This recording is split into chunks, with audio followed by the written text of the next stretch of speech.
Yes.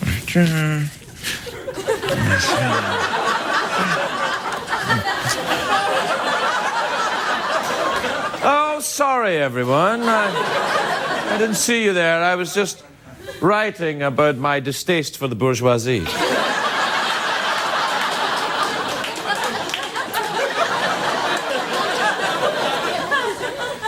I don't know what that means. But before the show started, we were live, and while we were, while they were running the credits on Dave, we were, and that guy goes, "Whoa, big pants," at the end of that, and then we come on. But he's actually here. That's how I know when to start. He goes, "Worldwide leader in pants." Then I come on. I always know when to come on because. Anyway,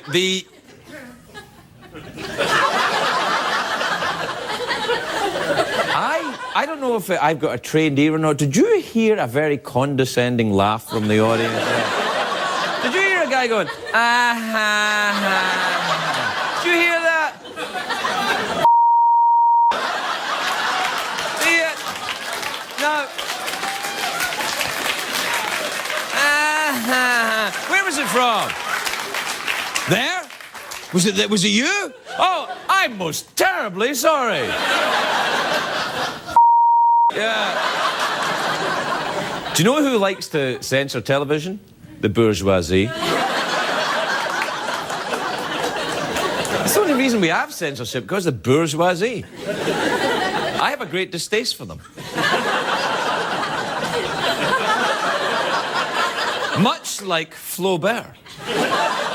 See, what I was going to say was, before the show started, we were discussing who wrote Madame Bovary, and I believe it was Flaubert. And I said, didn't Flaubert have a distaste for the bourgeoisie? And everybody in the audience went, oh, yes. And I went, what does that mean? And they all went, we have no idea. Except that guy over there, he went, Why? Because he is a member of the bourgeoisie.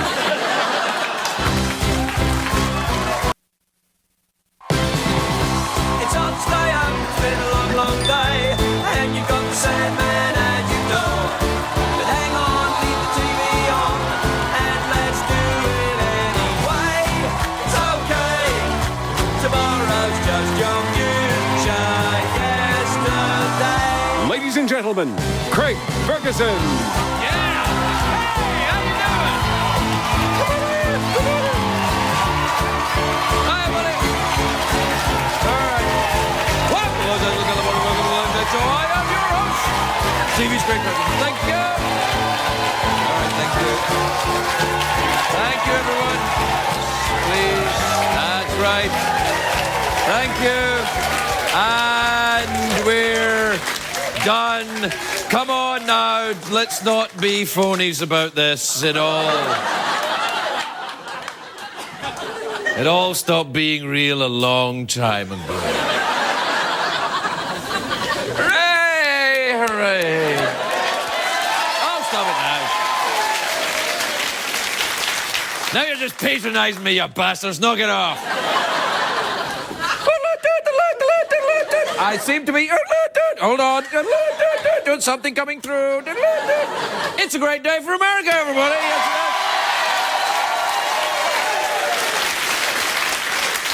a great day for America, and a great day for the movie Bruno, which was the #1 movie over the weekend.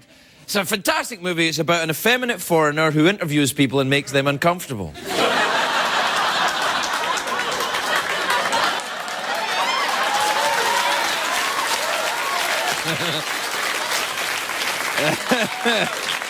I don't even have to remind you of anyone there, right? No, Bruno is nothing like me. He's a little less gay. And I look better in hot pants, though. Growing up, I had a dog named Bruno who might have been gay.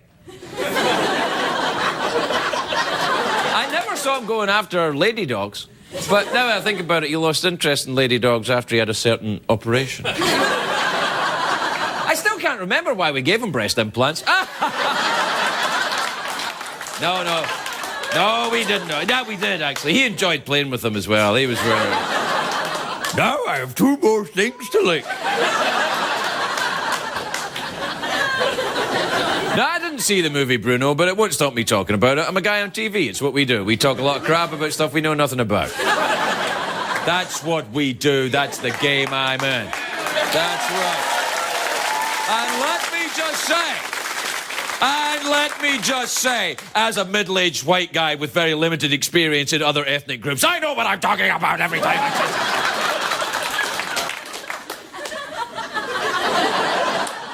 A lot of gay groups are up in arms about this movie. And when I say gay groups, I don't mean Coldplay. I mean the groups that are... I'll stop. It's a joke. I love Coldplay. Except for that song Clocks. I'm like, what the hell are you talking about? No. Anyway, the gay activist groups say that the Bruno movie reinforces stereotypes. You know, stereotypes like gay people are always pushing the boundaries of fashion, they're always all friendly and they're in great shape and everything. What a bastard you are, Bruno, for doing that. You know who's in the Bruno movie? Elton John. And if Elton John thinks the movie's okay, then that should be good enough. He's the king of Gay-Sylvania, Elton John. No, he's the queen of Gay-Sylvania. Yeah. Now, of course, all gay people don't act like Bruno. Of course they don't. If all gay people acted like Bruno, then nobody would get anything done. Everybody would be too busy having sex and being hilarious. Gay people aren't just fashion reporters and hairdressers. They're architects, they're doctors and lawyers. By the way, gay or straight, lawyers are douchebags. Gay or straight. Now, oh, please don't. Now, these days, you can find there are gay people in every occupation. Policeman, construction worker, cowboy, Indian, biker.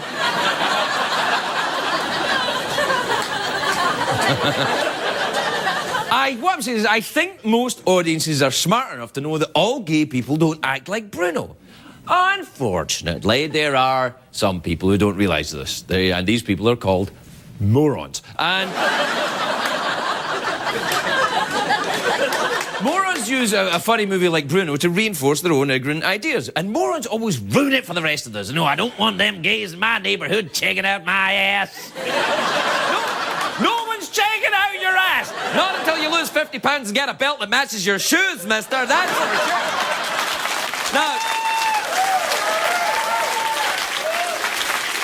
what I'm saying is that, of course, Bruno is a ridiculous gay stereotype. It's like the stereotype that all Scottish people wear kilts and eat haggis and are careful with their money. Now, it's nonsense. As you see, I'm not wearing a kilt. Because I spilled haggis on it. And the dry cleaners want $6 whole. It's another Scottish stereotype that we have a special relationship with sheep. I don't have anything to do with sheep. I've had my heart broken too many times. To this day.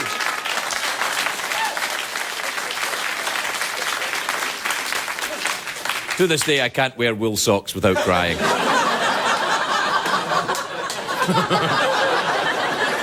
That's right, I said it. Do you know that the Scottish stereotypes are everywhere? You see them in a TV commercial. You see that TV commercial with the stereotypical Scottish guy? It's an ad for motor oil. Because what do you think of when you think motor oil? A Scottish guy. Yeah, look at this clip of this. This is a real All commercial. synthetic oils are the same. Oh, think with your dipstick, Jimmy. Aren't all synthetic oils the same? Think with your dipstick, Jimmy. Synthetics or synthetics? Jimmy. Now, may I say, as someone who grew up in Scotland, I find that very unrealistic. Growing up in Scotland is much more violent than that. Although it does warm my heart to see my Auntie Bunty working again. It's always...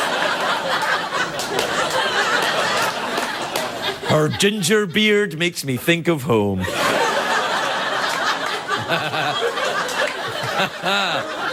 And when I say... No, never mind. Yeah. What is this?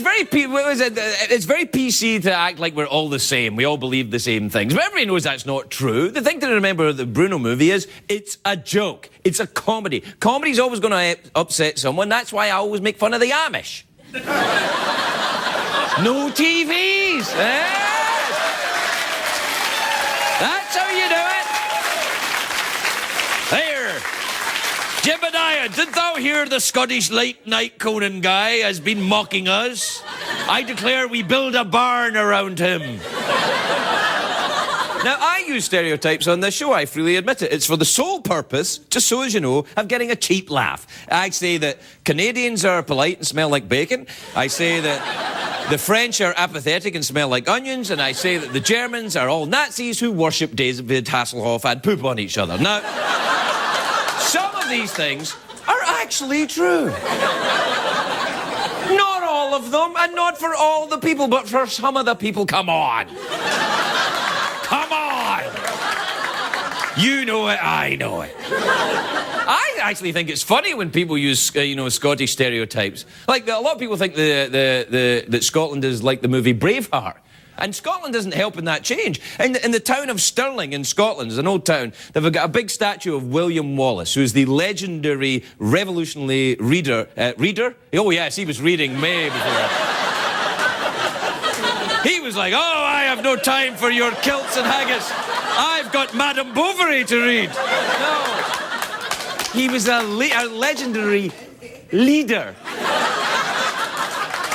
And he was played in the movie Braveheart, he was played by Mel Gibson. And when they made the statue of him at Stirling Castle, it looks like Mel Gibson. Is that what the future wants, the future of Scotland? That what the generations to think that their national hero looked like a crazy, drunk-driving anti-Semite? Come on!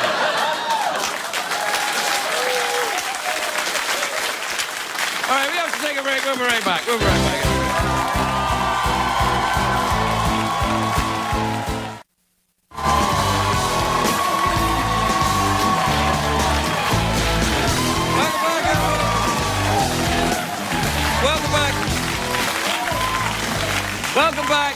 Welcome back to the show, the late night show that celebrates the attitude and the work of Gustave Flaubert. Was it Gustave? Gustave Flaubert. Gustave would be German, and he wasn't that. If there was one thing he hated more than the bourgeoisie, it was the Germans. Listen, before we go on, I have to bring you up to date on the puppet popularity contest. If you don't know what that is, no, please don't. It's if you applaud for a graph, we're never going to get through that. If you don't know what I'm talking about, the puppet popularity contest is a contest in which we are trying to find out which is the most popular puppet.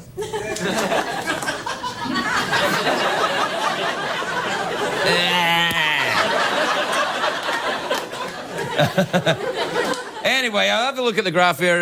We've got, astonishing results here. If you look at this, the pig has 13,356 votes. I think that's quite surprising to me. And I think the pig... oh, here it is. Yeah. Look at that. In an odd twist of fate, this pig bears a remarkable resemblance to Gustave Flaubert. Isn't that weird? Look the other way, children. I tell you one thing I hate. Is the bourgeoisie. I hate them and they hate me. There's only one thing I hate more than the bourgeoisie, and that's the Germans. Well, I can see then why the pig would be very popular. But I'm going to have to cut these down a bit and get into some finalists, I think. That's what we'll do next. So at the end of this week, we're going to narrow it down to the four favourites. And at the moment, the four front runners are the pig, Mahmoud Ahmadinejad of Iran, the penguin, who is gay and German, and let's see, and the sheepdog. Oh, no, wait, the monkey has 937. All right, then. So that's the four at the moment. But, of course, that could all change if you vote. And if you want to vote using the text, you can't.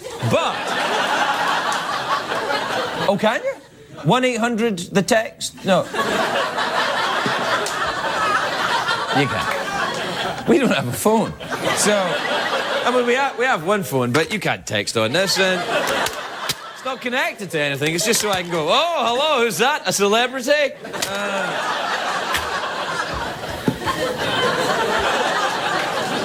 So, if you want to know, we've got an email address. What is it? It's the worst email address I've ever seen. There it is, www.cbs.com/late-show/. I didn't know you could get them that bad, but apparently you can.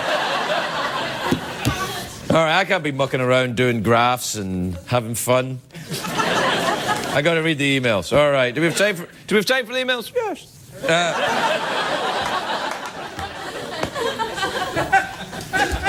Only if there are no emails from the bourgeoisie. No, there's none. None. But thank you, Gustav.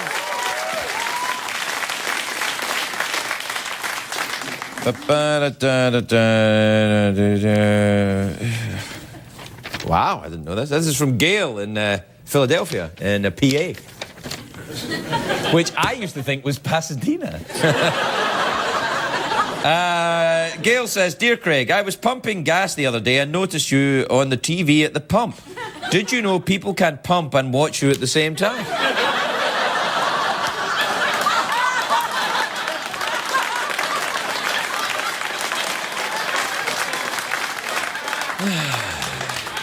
Actually, I have a friend who works in... Oh, never mind. This is from D in San Diego. The letter D in San Diego. The letter D, of course, used to work on Sesame Street, but retired and moved to San Diego, where he's living happily on the beach with his Mexican lover, Raul.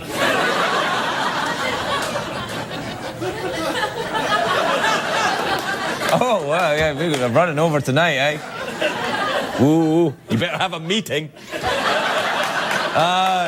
Dear Craig, I had a dream that you and I met and became friends and you offered me $12,000. So where's the look, Craig? Waiting patiently, loving kisses. DG. Oh, DG. You want $12,000 because you had a dream.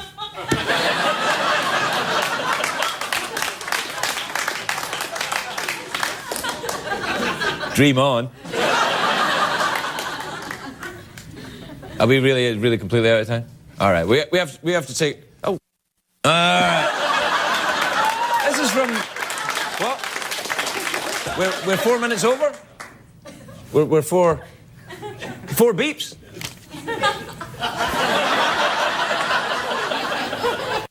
Yeah. Oh, look, now 5. That's 5.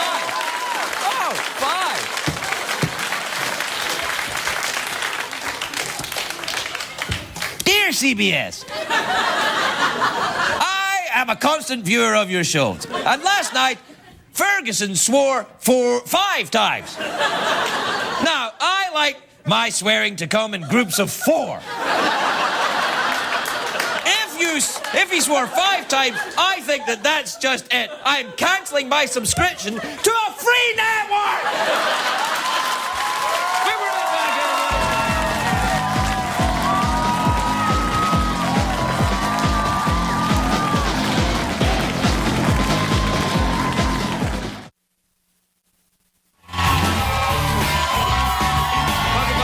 Welcome back.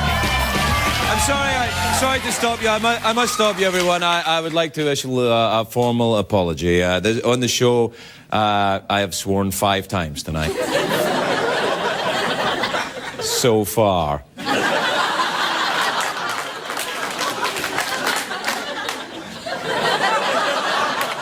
There's going to be a meeting after the show, and someone's going to be cross. And someone's not going to give a rat's ass. My first guest tonight is a big movie star. She's a lovely actress. She's in a new film, The Poker House, which is actually, it's not a porn. And it's in, is it porny? Oh. It's in theaters. People work together for years, raising the money for the movie, making their movie, working really hard on it, just trying to get it right, working, and then some douchebag on TV goes, it's not porn. I'm so sorry, filmmakers. It's called The Poker House. It's in theatres on Friday. Please welcome the lovely Selma Blair, everybody. Selma Blair.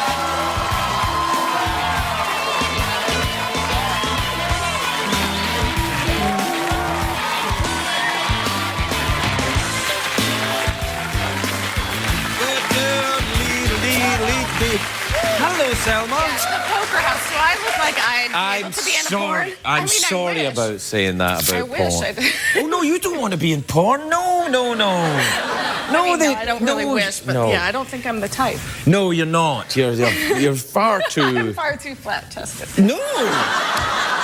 No, it's not so much that you look so clean. And No, I am. yeah, you're clean and lovely and wholesome. Well, Are you not? I mean, I'm 37 years old. How wholesome could I be? You're 30. My goodness, you must moisturize I'm- daily. That's all I can say. I am wholesomer than I was once in my life, and we don't need to get into that because people will be cross. Somebody might be cross if we don't get into that. All right. Well, listen. Can I ask you, just as a by the way, have you ever read any of the works of Flaubert? Because no one here has, including me, and I'm embarrassed No, because I'm embarrassed. I think of myself as a really well-read person, and no, I have read no Flaubert. I have Madame Bovary sitting on my shelf. well, you got to have it in case anyone comes round. But I mean, but I haven't read it either, and I feel like I should. I've read a lot of brainy stuff, but not that. We can start a book club. Nice. That would be nice, and we would have dead French authors dying to be on it. Ooh, can Baudelaire be far away? I ask myself. I have Camus in my bag. Algerian. Oh, truly? Yeah, not French, Why did Algerian. the French teacher give me all these Camus books? Well, he must have. Well, he wrote in French, Right. and he was Algeria was a French colony, and I think I'm so boring. Can we I'm talk sorry. about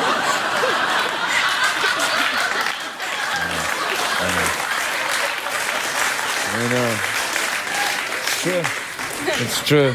That's what my mom says when I call her. She'll say, I'm in the middle of speaking. And she goes, oh, Selma, you're boring me. And then there's the dial tone.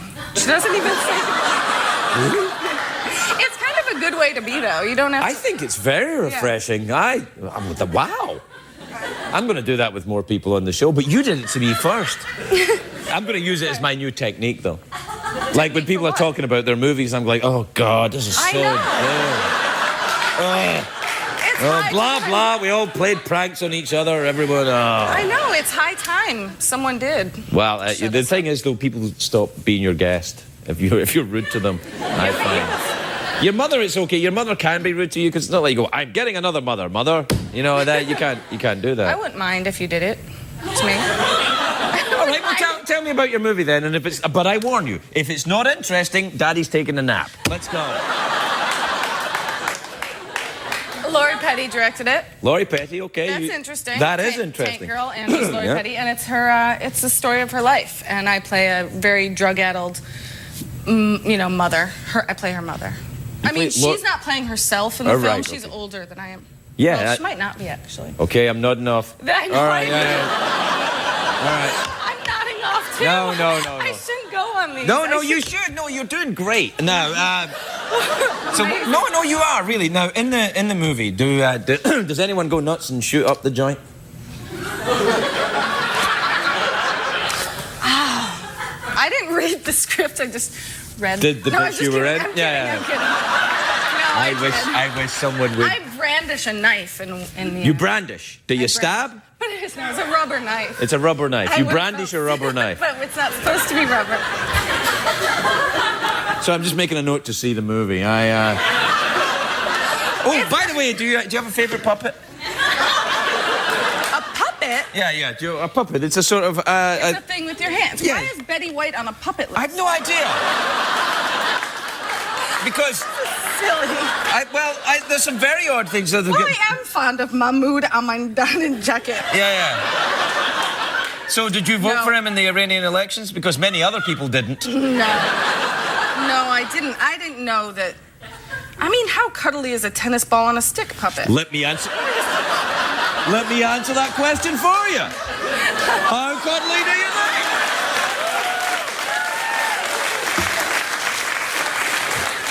not so much a puppet, it's more of a wand. I see. I mean, they use these You can have things. Oh, look at what an ass I look like in this yellow dress. No, you look great. You look great. I look like Glinda, don't I? No, it's fantastic. Yes, you do look a bit like Galinda. I do like a rattlesnake mug. I have a cockroach one at home. A cockroach mug? No, that's vile. No, I'm kidding. That's so weird. I know Mary McCormick gave it to you. Mary did give this to me. Do you know Mary? Yeah? Yeah, I like her. She's I like wonderful. Mary, She's yeah. wonderful. I should stop holding Oh, this. yeah, all right. I know. But can it get really clean, actually? Quick, can it get clean? It has so many nooks and crannies. Well, we got Teamsters working here, so no. The answer is no, it can't get clean. No. Not today, anyway. Don't get the Teamsters mad at I'm you. kidding. I love the told Teamsters. a bad Teamsters joke once, and it didn't work out well for me. And I said, what did Jesus say to the Teamsters? Don't do anything till I get back. That's enough for you, young lady. Yes. You're out of time. Selma Blair, everybody. We'll be right back. You're not kidding. Why are you always looking at me sideways? Let me tell you, lots of you don't know. You think you're all knowing about everything. You don't know. I ain't looking at you. You always looking at me.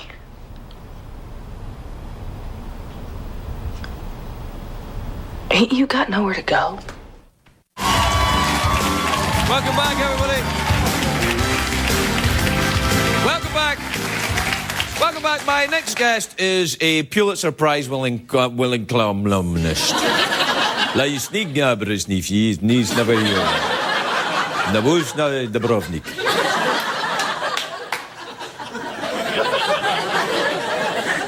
And now for our American viewers, my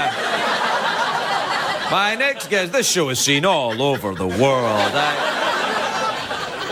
My next guest is a Pulitzer Prize-winning columnist for the Cleveland Plain Dealer. Please welcome my friend, the lovely Connie Schultz. Everybody, Connie Schultz.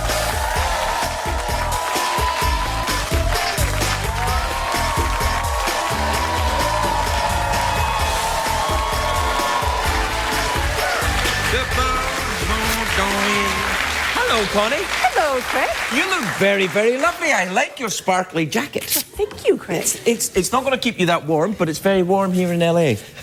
So I hear. No, it is. It's terrible. How about Cleveland? How is it in Cleveland? Well, I have a surprise for you from Cleveland. Drew Carey? No. I couldn't fit him in my suitcase. Yeah. So I have to tell you, can I start by the backstory? Can I tell you the backstory? Yes, All right, please. so You're the Pulitzer Prize winner. Oh, I'm the vulgar lounge entertainer. I'm the tennis ball and a stick to your cuddly Flaubert thing. Here. Oh, no, This is you, and this is me. That's me? Well, no, I'm speaking metaphorically. I thought you were a writer. All right. All right, this is you, right? Unicorn, yes. This is you, the lovely unicorn. I would like that. All right, and this is me. Can I tell my story? Yeah, tell your story. All right, so, you know, Huffington Post Huffington Post has been yes. running this contest. You aware of this? Which Craig musical do you like best? The opening number with the puppets. Did you know this? Yes. And everybody should go to HuffingtonPost.com. You didn't know this, did you? Did you know this? Okay, so I found out about it on Monday. Right. I posted on Facebook and I said, hey, everyone go vote. Go watch Craig's different opening numbers and see which one you like best. Right. And then I got an email from a reader who asked a favor of me. And so here's the other part of the backstory. When my husband was first elected to the Senate, you were about to become a United States citizen soon after. And there's a tradition in our Capitol that you can actually purchase a flag that has flown over the Capitol and give it to somebody. But I didn't feel like I should do that because I'm really close to one of the guys in the Senate. And because you have to go through a member of Congress. Oh, so, really? A man named J.T. Aguila wrote me a note and said, I've had a flag in my drawer that flew over the Capitol in September of last year, and I've been waiting to find the right person to give it to. So he asked me if I would bring it to you. And I asked...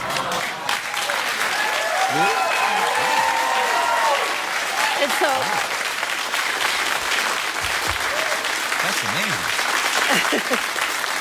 So I asked JT to write a little note to you so he could explain why he wanted you to have it. Can I read it to you? Yeah, sure. It's very short. Yeah. This is my show now. Did you know this? Yeah, no. Dear Mr. Ferguson, Please accept this gift from myself and the people of Ohio. I cannot express how proud I am of you and the many others who chose to be United States citizens. So many Americans, especially in the current state of the world, take being an American for granted. You, however, help all of us to remember how great this country is. You are a true patriot. Best wishes and thank you, because it is a great day for America. Wow. JT, if you. Thank you very much.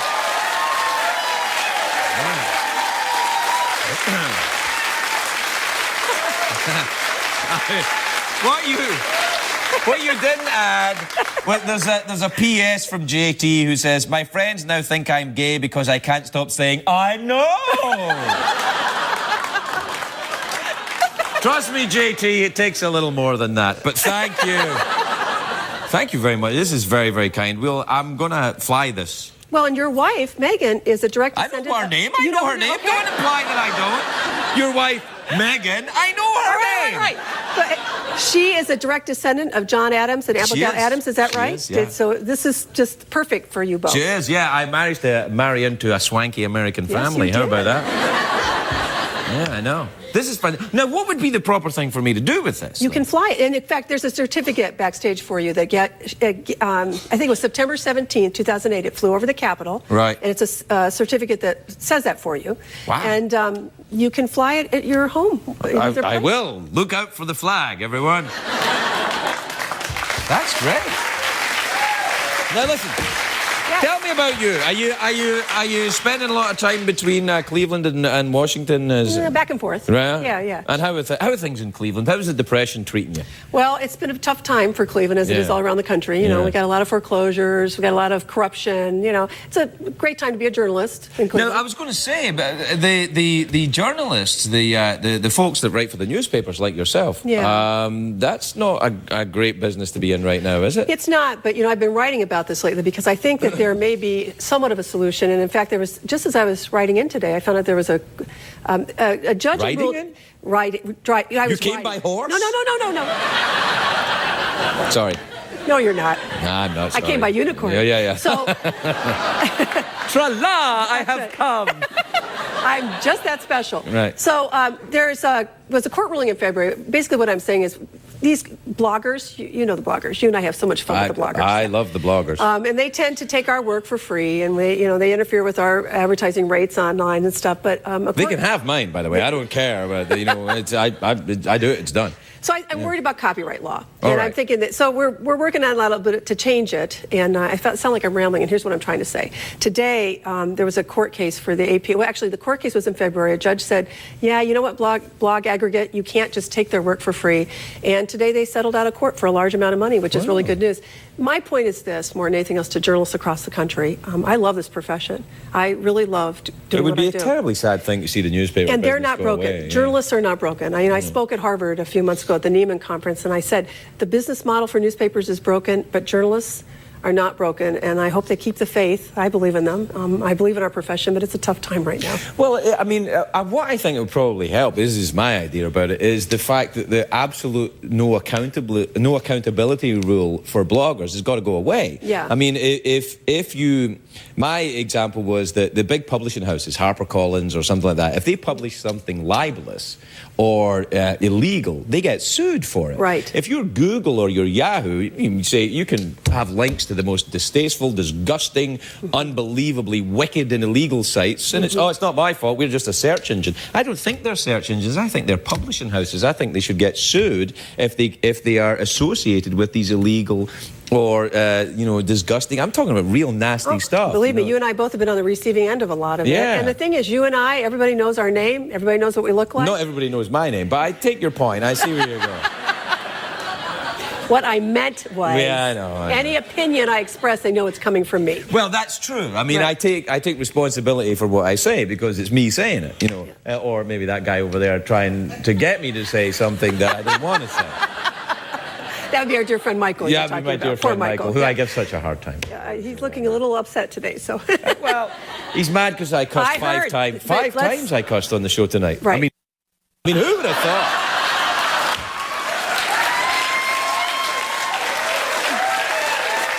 Sorry. I'm terribly sorry. I'm terribly sorry. No, you're not. I You are not the least bit sorry. No, I feel terrible because I swore in front of you, and that's, you know. But I never heard that before. No, I know. They don't use that word in Cleveland, Never, apparently. never, Because Drew Carey's never used that word Say it again. I'm not going to say it again. Yeah, okay. Why? Do you get offended? No, I'm not. Do you get offended by profanity? Does profanity bother you? No, I'm just worried about... Michael? Well... Don't worry about Michael. He's fine. Oh. Well, and I don't want you to get in more trouble than... What are they going to do? Put me on later? It's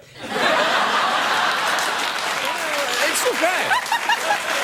Good point. All right. It's like, hey, it's the CBS Early Show that should be worried. That's what I'm saying.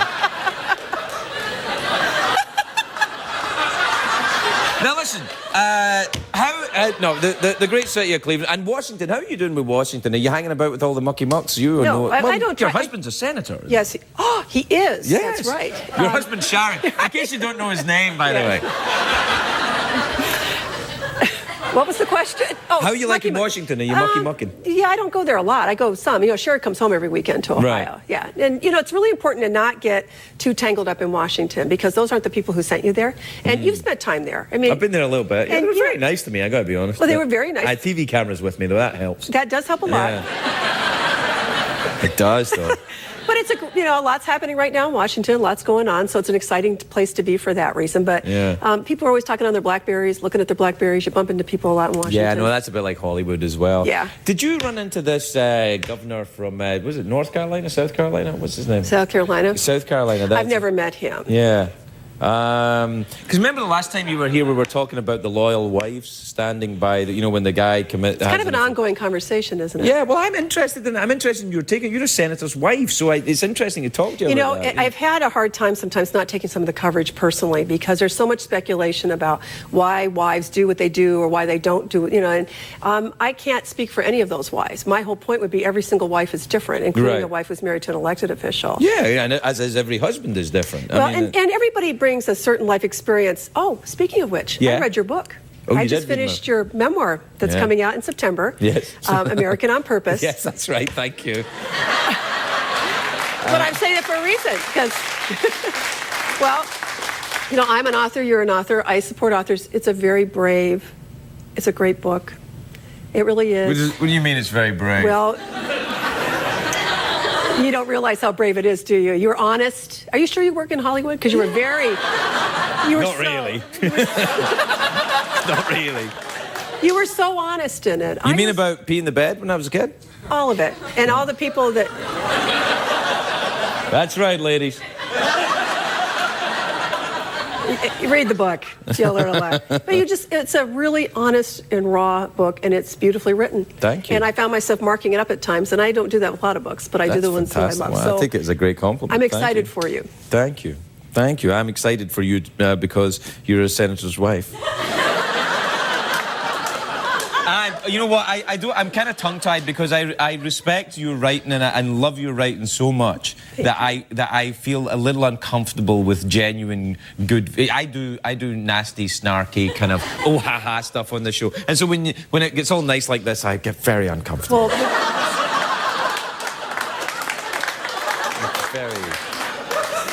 It's not pleasant for me at all. I just don't want to make fun of you. No, Craig. well, I wish I could come up with something really fat. I don't like the tie. There you go, Connie Schultz, everybody. We'll be right back.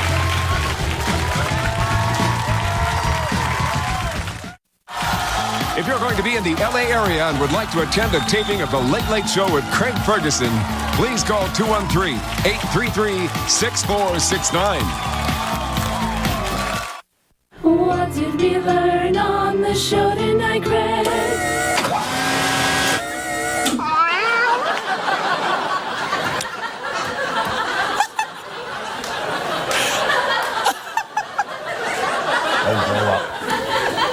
What I learned is if you talk too long to Connie Schultz, you don't get any time for anything else. But let me just say this.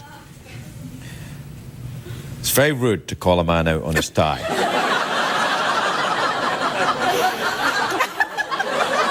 Good night, everybody. Say good night, Connie.